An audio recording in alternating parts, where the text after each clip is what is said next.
Assalamualaikum warahmatullahi wabarakatuh. Perkenalkan, saya atas nama Nasti dengan NIM 1914100970. Saya dari Prodi Pendidikan Biologi Universitas 19 November Kolaka. Nah, tujuan pembuatan video ini untuk memenuhi salah satu mata kuliah saya, yakni mata kuliah Fisiologi Tumbuhan.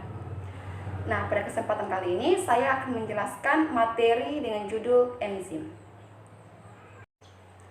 Baik, langsung saja pada materi enzim. Sebelumnya kita harus tahu dulu nih, apa yang dimaksud dengan enzim. Enzim berasal dari bahasa Yunani yakni enzim, yang berarti di dalam sel. Nah, tahun 1978, Wilhelm Kuhn yang merupakan psikolog asal Jerman mendeskripsikan enzim sebagai proses.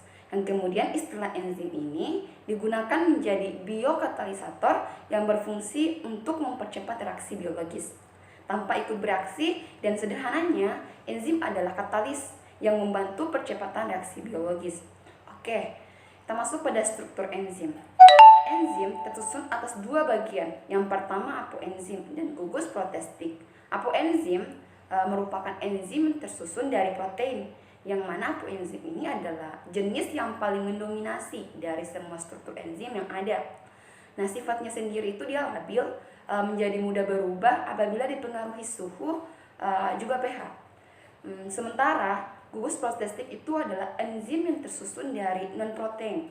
Berdasarkan bahan penyusunnya, gugus protestik ini terbagi menjadi dua. Yang pertama koenzim. Koenzim ini tersusun dari bahan organik. Tugasnya itu memindahkan zat kimia dari satu enzim ke enzim yang lain. Contohnya nih FADH dan NADH. Kemudian yang kedua kofaktor yang tersusun dari bahan anorganik, contohnya seperti klor dan kalsium, yang mengoptimalkan enzim pitalium dan menguraikan molekul gula kompleks. Oke, selanjutnya kita mengarah pada fungsi enzim. Enzim memiliki peranan yang sangat penting. Nah, di dalam suatu reaksi kimia, misalnya nih, dijelaskan tadi bahwa enzim itu adalah untuk mempercepat suatu reaksi kimia pada tubuh organisme. Tanpa enzim proses metabolisme ini, baik anabolisme maupun katabolisme, pasti akan terganggu. Selain dari hal itu, sifat enzim tak ikut bereaksi misalkan dengan substratnya, maka yang sangat paling menguntungkan dalam suatu percepatan reaksi kimia pada tubuh organisme juga. Oke, sekarang kita bahas sifat-sifat dari enzim. Yang pertama, enzim merupakan biokatalisator. Seperti dalam pengertiannya, enzim bersifat biokatalisator berarti dia hanya mengubah kecepatan reaksi dengan menurunkan energi aktivasinya. Oke, yang kedua, enzim adalah protein. Sebagai protein, enzim memiliki sifat seperti protein, yaitu sangat dipengaruhi oleh kondisi lingkungan seperti suhu, pH, konsentrasi substrat. Dan jika lingkungannya tidak sesuai, maka enzim ini akan rusak atau tidak dapat bekerja dengan baik. Oke, yang ketiga, enzim bekerja secara spesifik. Suatu enzim hanya bekerja pada substrat yang spesifik untuk membentuk produk yang spesifik juga. Dalam hal ini, kita bisa membayangkan nih, enzim sebagai kunci yang mempunyai bentuk khusus sehingga hanya bisa membuka satu gembok saja. Misalkan nih contohnya enzim amilase yang hanya bekerja pada substrat berupa amilum. Nah, oke, kita sudah paham. Selanjutnya itu kerja enzim bersifat bolak-balik atau reversible. Jadi suatu enzim ini dapat melakukan reaksi dua arah, dari substrat menjadi produk atau produk menjadi substrat. Dan yang selanjutnya adalah diperlukan dalam jumlah yang sedikit. Dalam reaksi biokimia, hanya sejumlah kecil enzim yang dibutuhkan untuk mengubah sejumlah besar substrat menjadi produk hasil ya. Oke, serta yang terakhir itu enzim berfungsi sebagai katalis dalam meningkatkan kecepatan reaksi kimia tanpa berubah produk yang diharapkan tanpa ikut bereaksi dengan substratnya. Dengan demikian, energi yang dibutuhkan untuk menguraikan suatu substrat menjadi lebih sedikit. Oke, selanjutnya cara kerja enzim. Ada dua cara kerja enzim, yaitu model kunci gembok dan induksi pas. Yang pertama, model kunci gembok atau lock and key. Jadi pada tahun 1894, Emil Fischer menyatakan bahwa enzim dimisalkan sebagai gembok karena memiliki sebuah bagian kecil yang dapat berikatan dengan substrat. Bagian ini disebut sebagai sisi aktif. Substrat yang dimisalkan sebagai kunci karena dapat berikatan secara aktif dengan sisi aktif enzimnya, atau yang kita sebut gembok tadi nih. Oke, dan yang kedua induksi pas atau model induced effect. Pada tahun 1958, Daniel Konstant mengungkapkan tentang model induksi pas. Pada model ini, sisi aktif enzim dapat berubah bentuk sesuai dengan bentuk substratnya.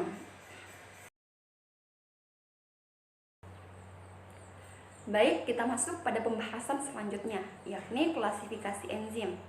Klasifikasi enzim menurut Floyd Jadi pada tahun 2006, enzim itu dapat digolongkan berdasarkan tempat bekerjanya, daya katalisisnya, dan cara terbentuknya.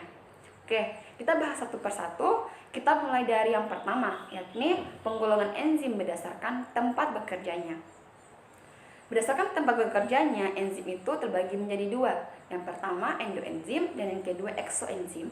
Endoenzim disebut juga sebagai enzim intraseluler, yaitu enzim yang bekerja di dalam sel dan merupakan enzim yang digunakan untuk proses sintesis di dalam sel dan untuk resep energi atau ATP.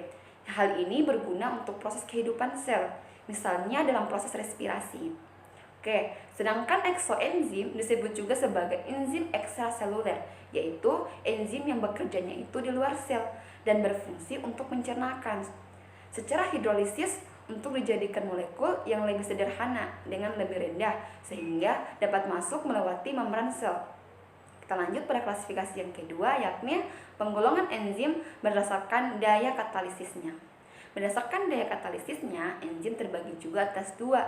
Yang pertama itu reduktase dan transferase.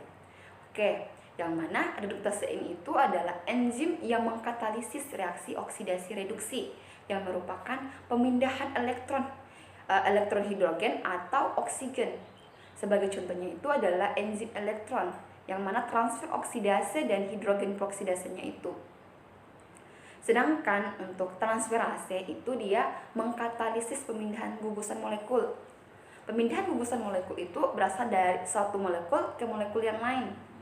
Oke, kita lanjut pada klasifikasi enzim yang terakhir, yakni penggolongan enzim berdasarkan cara terbentuknya. Yakni ada enzim konstitutif dan enzim adaptif. Kita mulai bahas lagi satu persatu.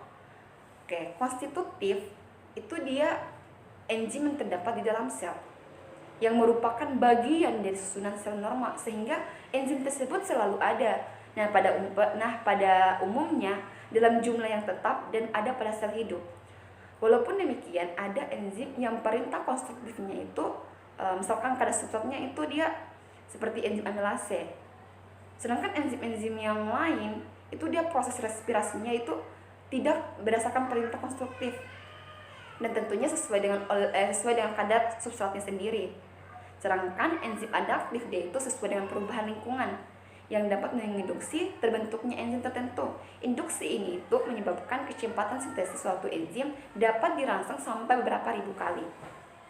Oke, enzim adaptif juga disebut sebagai enzim yang dirangsang oleh adanya substrat. Oke, kita masuk pada pembahasan pokok terakhir ya, yakni faktor-faktor yang mempengaruhi cara kerja enzim. Faktor-faktor yang mempengaruhi cara kerja enzim itu ada banyak. Salah satunya itu temperatur. Karena enzim tersusun dari protein, maka enzim sangat peka terhadap temperatur. Temperatur yang terlalu tinggi dapat menyebabkan denaturasi protein, dan temperatur yang terlalu rendah juga dapat menghambat reaksi. Oke, umumnya ini tuh temperatur optimumnya itu berkisar antara 30 sampai 40 derajat Celcius. Yang kedua, perubahan pH enzim yang juga sangat dipengaruhi oleh pH. Perubahan pH dapat mempengaruhi perubahan asam amino, kunci pada sisi aktif enzim, sehingga sisi aktif enzim ini tuh dia dapat berkombinasi dengan substratnya. pH optimum yang diperlukan itu berbeda-beda, tergantung dari jenis enzimnya sendiri. Oke, yang ketiga, konsentrasi enzim dan substrat. Jadi supaya reaksi enzimnya itu dapat berjalan optimal, maka perbandingan jumlah antara enzim dan substrat itu harus sesuai. Jika enzim terlalu sedikit dan substratnya terlalu banyak, maka reaksi akan berjalan lambat. Bahkan ada substrat yang tidak terkatalisasi. Semakin banyak enzim, maka reaksi akan semakin cepat. Selanjutnya itu zat-zat penggiat atau kita sebut aktivator. Yang mana aktivator itu merupakan zat atau molekul yang berfungsi untuk memacu atau mempercepat reaksi enzim. Contohnya nih, dari aktivator itu garam-garam dari logam alkali. Dan ion logamnya itu seperti kalsium, magnesium, dan masih banyak lagi deh yang merupakan faktor yang mempengaruhi kerja enzim. Oke. Dan yang terakhir yaitu zat-zat penghambat atau kita sebut inhibitor. Inhibitor merupakan molekul suatu enzim yang dapat menghambat aktivitas enzim. Ada dua macam nih inhibitor enzim ini. Yang pertama ada inhibitor kompetitif dan yang kedua itu ada inhibitor non kompetitif. Saya rasa untuk materi enzim sudah cukup. Saya ucapkan terima kasih. Lebih dan kurangnya mohon dimaafkan. Wabillahi taufiq wal hidayah. Wassalamualaikum warahmatullahi wabarakatuh.